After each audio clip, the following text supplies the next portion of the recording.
ფილმი, რომელზეც დღეს მინდა გესაუბროთ, იმაზე გაცილებით მეტია, ვიდრე უბრალოდ ფილმი.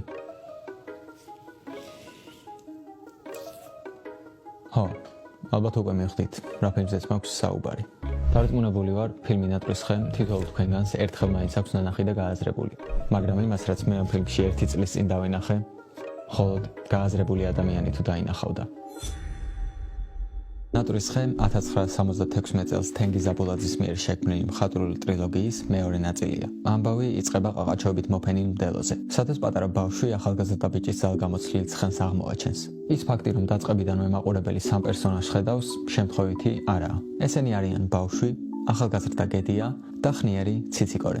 არც ცხენის ფერია შემთხვევით შერჩეული, თეთრი სიწმინდისა და უმანკოების ფერია. ცხენი კი თავისუფლების სიმბოლოდ გვევლინება. ქრონოლოგიურად თუ მიყვებით, წაქცეული ცხენი პირველად ბავშვმა აღმოაჩინა. ამ კადრიდანვე შეგვიძლია დავინახოთ ის, რომ პირველად ცხენის ან თავისუფლების გასაჭირი ლაღმა და უდარდელმა ბავშვმა შეამჩნია, რომელიც ჯერ კიდევ არ არის სოციუმის ჩარჩოებში მოქცეული. ამის შემდეგ მოდის ახალგაზრდა გედია, რომელიც ცხენის მოსულიერებას ცდილობს. ბოლოს კი ხანში შესული ციციკორე, ვინც თავისი უსაფუძვლო სურწმენის გამო ცხენს დაუფიქრებლად კლავს. თუ რა სურწმენაა ეს, ამას მოგვიანებით გაიგებთ. აქ კარგად ჩანს ის წინააღმდეგობა, რომელიც თაობებს შორის დღემდე არსებობს. სხვანაირად რომ ვთქვათ, ფილმში ახალგაზრდა გედია ჯერ კიდევ იმედიანად უყურებდა იმ წარმავალ სოციუმში თავისუფლების იდეის არსებობას. მასზე დიდმა და ბრჭყალებში გამოცდილმა ადამიანმა კი ეს იდეა მის თვალწინ გაანადგურა.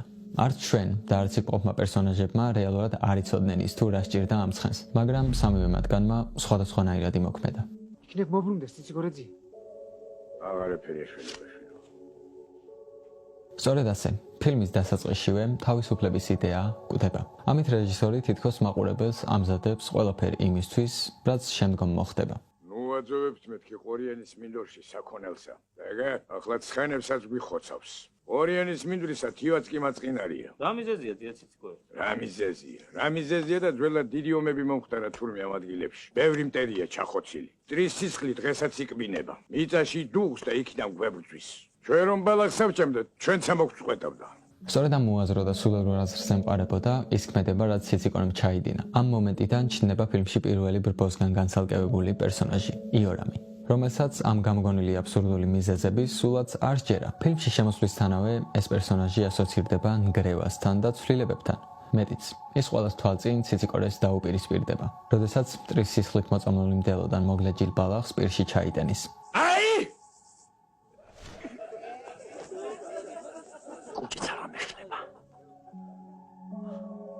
სანამ თვითონ ფილმის მთავარ საქმეზე გადავალ, ვეცდები რამდენიმე სიტყვით აღგიწეროთ ყველა ის პერსონაჟი, რომელიც ამ ფილმში თავის უნიკალურ აზრს ატარებს. თითოეული მათგანი კი მიბმულია იმ მთავარ იდეაზე, რასაც ფილმის ბოლოს გავიგებთ. ციციკორე წარმოადგენს სამართალს, ბრბოს მეთაურს, გადაწყვეტილებების მიმღებ პირს, რომელიც რეალურად არავის აურჩევია სოფლის თავად. მაგრამ რატომღაც მთელი სოფელი მის აზრს პატივსცემს. მეტიც, ეს პერსონაჟი შეიძლება გავაიგივოთ სახელმწიფოსთან.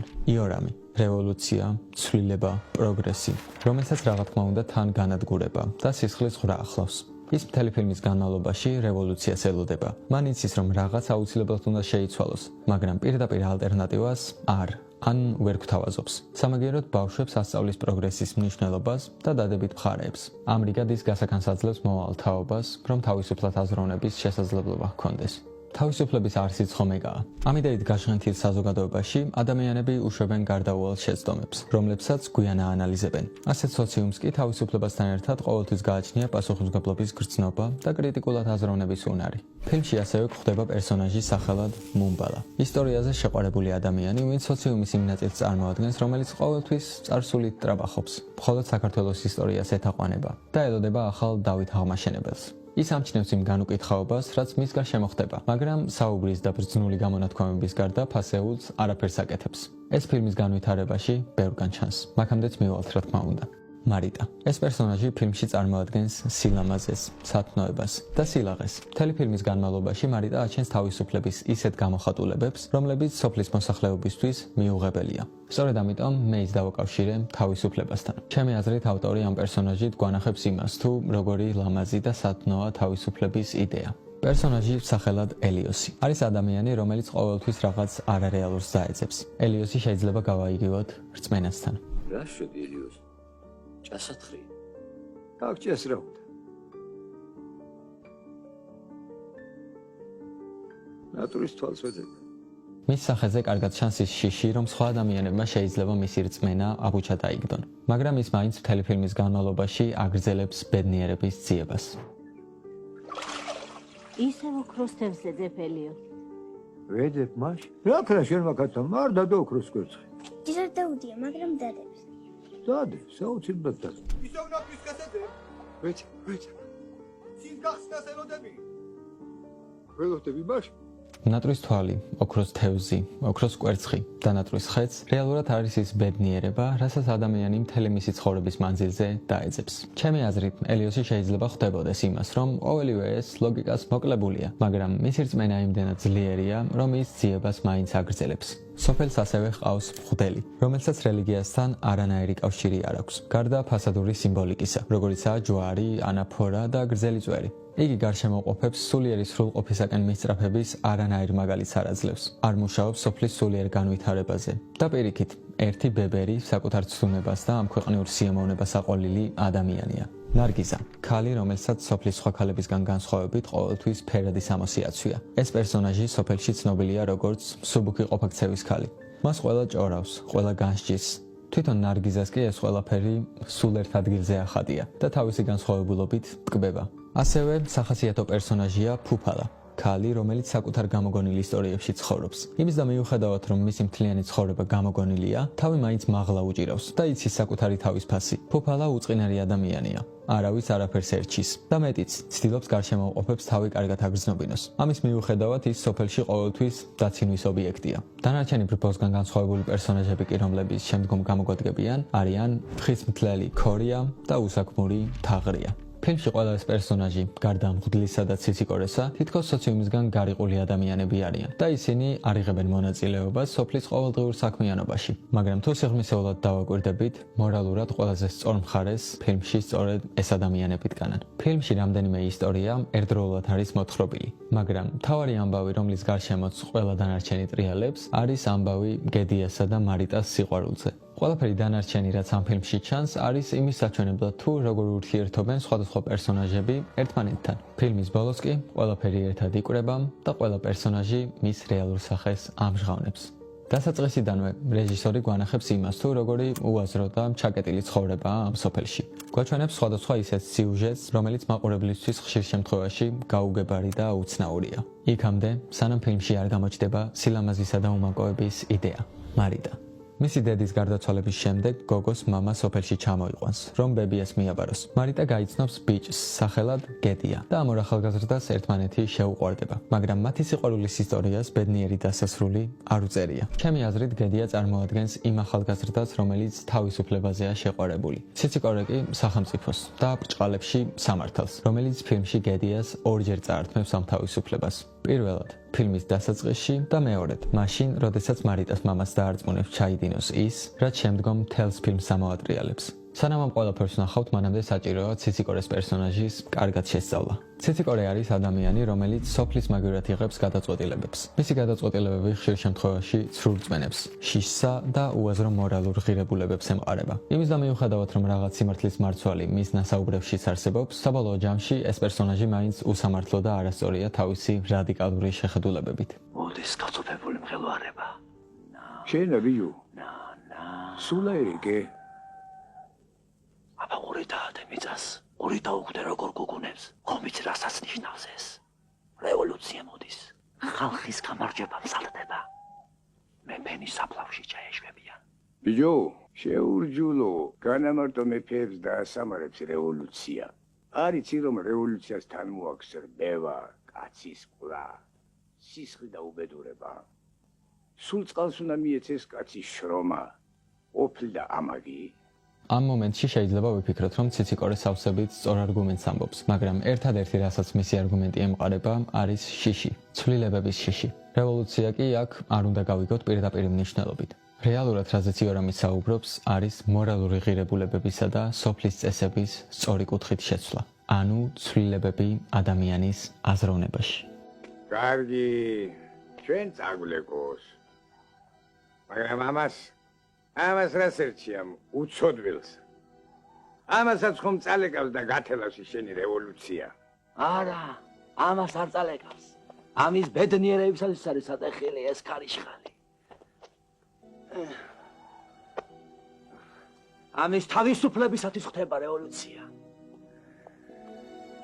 სწორედ იმას მოწმობს ეს სცენა, რომ ჩამოყალიბებული ადამიანი ყოველთვის უნდა ეცადოს მომავალ თაობას, შეუქმნას ისეთი გარემო, სადაც ისინი შეძლებენ თავისუფალ ადამიანებად ჩამოყალიბებას. ეს თავისუფლება არ უნდა გავიგოთ არასწორად. თავისუფლება აქ ნიშნავს აზროვნების თავისუფლებას. აბა ამ სოფელში რაც ფიზიკურ თავისუფლებას ზღუდავს, არის ის მორალური ჩარჩოები, რომლებიც ადამიანების გონებაში არსებობს. ადამიანები აქ უმეტესად პასუხისმგებლობას საკუთარ თავზე არ იღებენ. აქედან გამომდინარე ამ ხალხს სჭირდება მეთაური, რომელიც მორალურ გადაწყვეტილებებს და შესაბამისად ამ გადაწყვეტილებებიდან გამომდინარე პასუხისმგებლობას საკუთარ თავზე აიღებს. სწორედ ასეთი პერსონაჟია ციციკორე. იცოდებ თადაბარი არასოდეს გასწორდება. გასწორდება, რაც უმართებულო და მაღლებულო ყველაფერს მოასწორებს რევოლუცია. სასაცილო ისაა, რომ ამ საუბრის შემდეგ ციციკორე საკუთარ თავშივე დაეჯდება. ამის გააზრებისთანავე ის ბრაზდება და მიწას ჯოხს უტყამს. კიდევ ერთი საინტერესო სცენაა, როდესაც იორამი ბავშვებს მატარებლის დადებით მხარეებს უხსნის. მატარებელი რომ მოვა ჩვენს კახეთის მიწაზე. აყვავდება მთელი ქვეყანა. ექიმის დროზე გვეყოლება. წამალის დროზე გვექნება. თქვენ სამ მატარებლით წახვალთ სასწავლებლად. და სწავლულები დაგვიბრუნდებით. ამ დროს ისევ და ისევ ციციკორე ჩნდება და ისევ საკუთარი შიშებიდან გამომდინარე უარყოფს ყველაფერი იმ სიკეთეს, რასაც სოფელში მატარებელი მოიტანს. ბიჭო, შეუტროველა არ აქვს ხვენიან. რას ასულელებამ ბალღებსა? რას კუნტრუშობ? გონია სიკეთეს მოგიტანს მატარებელიო რომ იძახი. მატარებელი რომ გამოვა, ჰაერი არ გაფუჭდება? ური და მტევანი არ მოიწამლება? ხალხი არ იევამტყოფებს? უნამუსობა არ ჩამოواردება? ხალი თავისუფლად გაივლის გარეთ? ჩვენა პურისა და ღვინის მომყვანი ხალხი ვართ. ფრთხილად ვიყოთ, ფრთხილად ემანთ ეშმაკს არ წამოავლოთ ხელი. პერსონაჟი კარგად ითავსებს სახელმწიფოს როლს. ჩვენს დღევანდელობასთან რომ პარალელი გავავლოთ. დღეს მსოფლიოში მმართველი ელიტა სწორედ ასეთ შიშზე დამყარებულ ნარატივებს გვთავაზობს. ხალხიც უმეტესად ამაზე წამოეგება ხოლმე და საკუთარი უსაფრთხოებისთვის თავისუფლებას თმობს. საბოლოოდ ვიღებთ ისეთ მსოფლიოს, სადაც ნაკლები თავისუფლება, ნაკლები პასუხისმგებლობა და ნაკლები თავისტკივილია. აზროვნების თავისუფლება კი არ არსებული. ფილმს რომ დავუბრუნდეთ, მარიტას პერსონაჟი მეტად დაახლოებულია ბუნებასთან. რაც ვფიქრობ, იმაზე მეტყველებს, რომ თავისუფლება არ არის რაღაც ხელოვნურად შექმნილი ღირებულება. გირია. იცი, ჩვენს ირგვლივ ყველაფერი სულიერია. ბალახი რომ ნამს გაუშვებს, ის მიწის ტირილია. ციცილი ციცის დედამიწა. გაზაფხულზე ხეხილი რომ თეთრად იპენდება. აი ყვავილებით იცინის დედამიწა. ცაკი და ვარსკვლავებით იცინის. შენ ალბათ არც იცი, რომ ია დედისწრემლის ნაწვეთარზეა ამოსული. მზე რას ლაპარაკობს, როდესაც დილაობით ვარდივით ამოდის? არ იცი. მე კიდევ ვიცი. შენ ხომ ზეს არ ჩამოსტნის ხივა. აბა რა?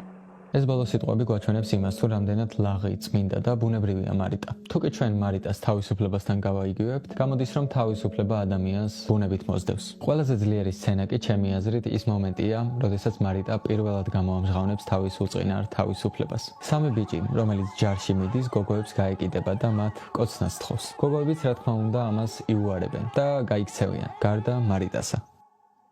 ჯანდაბაში მივდივარ. იქნებ ვეღარც კი დავბრუნდეთ. იქნებ ყორნემა დაგვინაწილო. ერთი ვაკოცნე რა. მადლი კენიდა. გვაგოცდინე რა.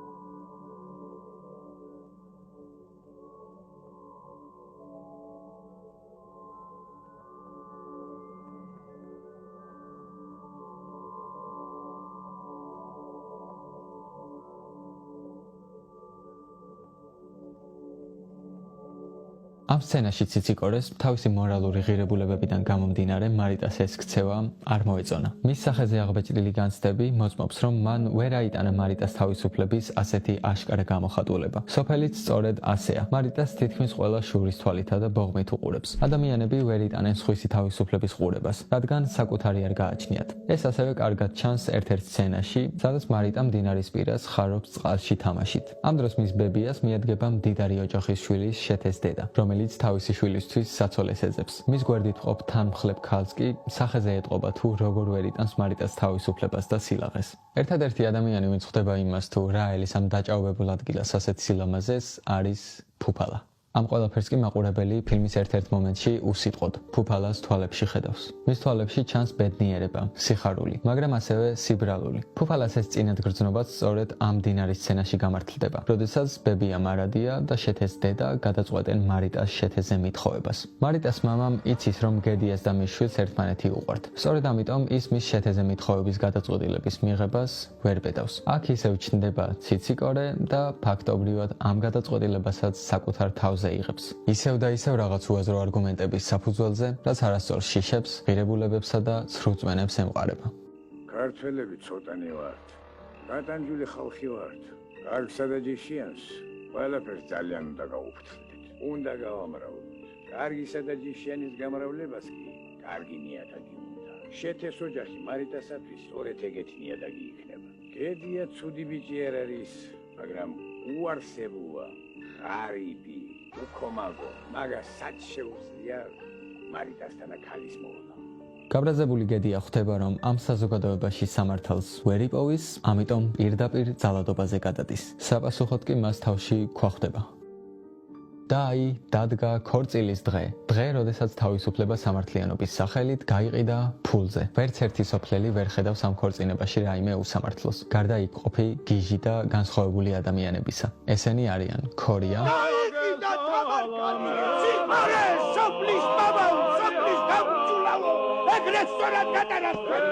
და მუმბალა, რომელიც ამ გენიალურ სიტყვებს იტყვის. მადლობა. ქვეყანა სამი რამ აკლია. ცას კიბე, ის რვას ხიდი, ადამიანს სამართალი. კარგად დაიმოც. ამ სიტყვებში კარგად ჩანს ის თუ სანამდე მიხავს ადამიანი კარჩაკეტილ ცხოვრებას. აქ ადამიანი კიბის არარსებობის გამო ცას ვერ წვდება, რაც მიანიშნებს მათში სულიერი განვითარების ნაკლებობას. ვერწღვის მეორე მხარეს გადადის, რაც შეზღუდული თვალსაწიერის მიმანიშნებელია. საბოლოოდ კი ასეთ იზოლირებულ სოციუმში უსამართლობა და განუკითხაობას უფევს. სწორედ აქ ხედავთ ისევ და ისევ ფუფალას სიბრალუით გაჟღენთილ მზერას. ქორწილის სცენის შემდეგ კადრი პირდაპირ იორამზე და მის მოსწავლეებზე გადადის. ვინ მოდის? რევოლუცია მოდის! მოვაბა რასიზმს. ეს სცენა ჩემი აზრით იმის მანიშნებელია, რომ საზოგადოებაში სადაც თავისუფლება გაიყიდა, გარდაუვალია ცვლილებების დაწყება. და სწორედაც ფილმის ბოლოს ვიგებთ იმას, თუ რას გულისხმობდა იორამის სიტყვებში მოვაბა რასიზმს. ამ ამბის შემდეგ კადრში ვხედავთ ელიოსს, რომელიც ნატრის ხეს ეძებს. შემთხვევითი არაა, რომ მარიტა ფილმში პირველად გამოჩენის დროს სწორედ ელიოსს ეჩეხება. ეს შეიძლება იმის მანიშნებელი იყოს, რომ რასაც ელიოსი ეძებს, სწორედ მარიტაში იმალება. ანუ ადამიანის ბედნიერება თავისუფლებაშია. ელიოსი ფილმის მიმდინარეობისას რამდენჯერმე ამბობს ფრაზას. ვარდი უეკლოთ ვის მოუკრეფი? ვარდი უეკლოთ ვის მოუკრეფი? სწორედ ეს ეკლებია ის, რაც თავისუფალი საზოგადოების ჩამოყალიბებამდე გვაშორებს. სწორედ ამის შიშით არ ვაძლევთ გასახანს ადამიანები თავისუფლების იდეას.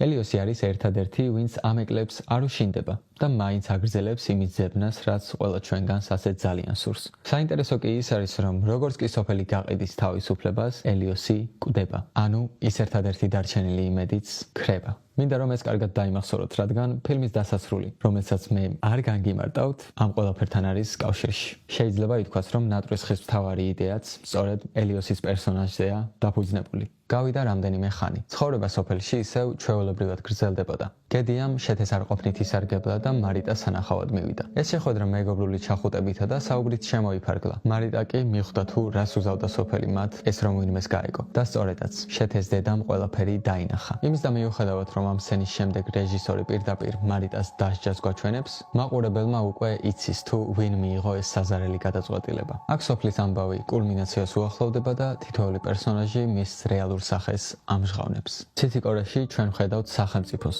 და მის სამართალს. ვხედავთ იმას, თუ როგორ შეიძლება ზედმეტმა ძალაუფლებამ პერსონაჟი გადააქციოს მონსტრად. მღვდელში ვხედავთ იმ ფარისევლობას, რაც იმალება რელიგიას ამოფარებულ ურწმუნო ადამიანებში. ხოლო პერსონაჟები, ვინც ამ სისასტიკეს აპროტესტებენ, არიან სწორედ ის განსხვავებული და გიჟი ადამიანები, რომლებსაც სოფელი მთელი ფილმის განმავლობაში დასცინოდა. უსაქმური თაღრია. ციციკორე, ხალხის გამრჯულებელო შენა. ეგ არის შენი სამართალი, მაგ სიმართლით გატაროს ღმერთმა დამონებეთ და ქურდი ქორია. რაშადით ხალხო! რაშადით თქვენ გაფუჭებულებოთ მანა!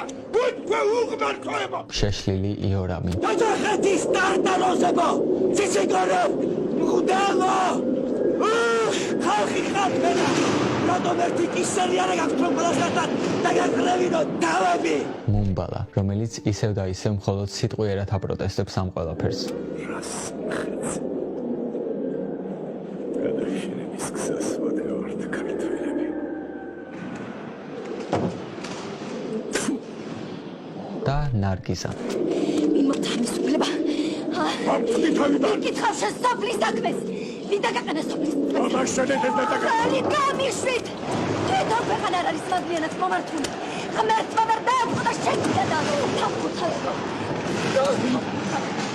აქედან გამომდინარე, ჩვენ ვხედავთ იმას, რომ რეალურად ამ სოფელში საკუთარი აზრი და საკუთარი მორალური ღირებულებები მხოლოდ სოციუმისგან გარიყულ ადამიანებს გააჩნდათ.